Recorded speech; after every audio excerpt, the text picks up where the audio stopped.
DMK सांसद दयानिधि मारन के एक बयान ने सियासी जगत में भूचाल ला दिया है और उत्तर भारत और दक्षिण भारत की जंग को तेज कर दिया है। उन्होंने एक बयान में कहा कि उत्तर प्रदेश और बिहार के रहने वाले हिंदी भाषी लोग तमिलनाडु में दोयम दर्जे का काम करते हैं, टॉयलेट साफ़ करने का काम करते हैं, जिसको लेकर हिंदी भाषी पट्टी के लोगों में गुस्सा देखने को मिल रहा है। और बीजेपी ने अब इस पूरे मामले में इंडिया गठबंधन से जवाब मांगा है, क्योंकि इंडिया गठबंधन में डीएमके एक हिस्सा है। उनका कहना यह है कि डीएमके के सांसद ने जो बयान दिया है उस पर इंडिया गठबंधन अपनी स्थिति स्पष्ट करे और बताए कि वो लोग क्या सोचते हैं। कानपुर के कुछ लोग हमारे साथ में हैं, उनसे जानते हैं कि कानपुर के लोगों का क्या विचार है, क्या वो मानते हैं कि वाकई में हिंदी भाषी लोगों की स्थिति ऐसी है या फिर वो किस तरीके से देखते हैं इस पूरे मुद्दे को। ये बताइए, क्या लगता है किस तरीके से इस पूरे मामले को देखा जाना चाहिए जो बयान सामने आया है?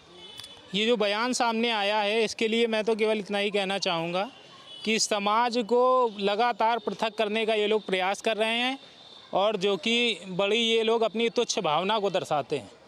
एक तरफ हमारे देश के प्रधानमंत्री हैं जो लाल किले तक में स्वच्छता अभियान को चलाने का काम कर रहे हैं, और दूसरी तरफ ये सांसद तो लगातार ऐसे लोग जो चुने जा रहे हैं, हम लोगों का इनका पूरा विरोध करना चाहिए। और तमिलनाडु के सांसद हैं और हमारे उत्तर प्रदेश में कई ऐसे लोग हैं जो तमिलनाडु से आकर अपना व्यापार कर रहे हैं।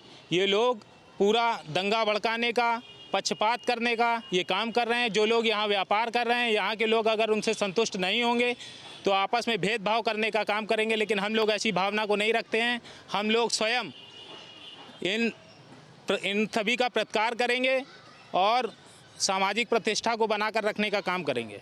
सामाजिक प्रतिष्ठा बनाकर रखता है उत्तर प्रदेश, कभी इस तरीके की भेदभाव की बात नहीं करता, लेकिन उत्तर प्रदेश तो बिहार को लेकर के लगातार इस तरीके के हमले होते हैं कि यहाँ के जो नागरिक हैं वो दूसरी जगह पर काम करते हैं तो उनके ऊपर आक्षेप किया जाता है। एक बार फिर से आक्षेप किया गया, क्या लग रहा है आपको? ये गलत चीज़ें हैं, ये आक्षेप नहीं होना चाहिए।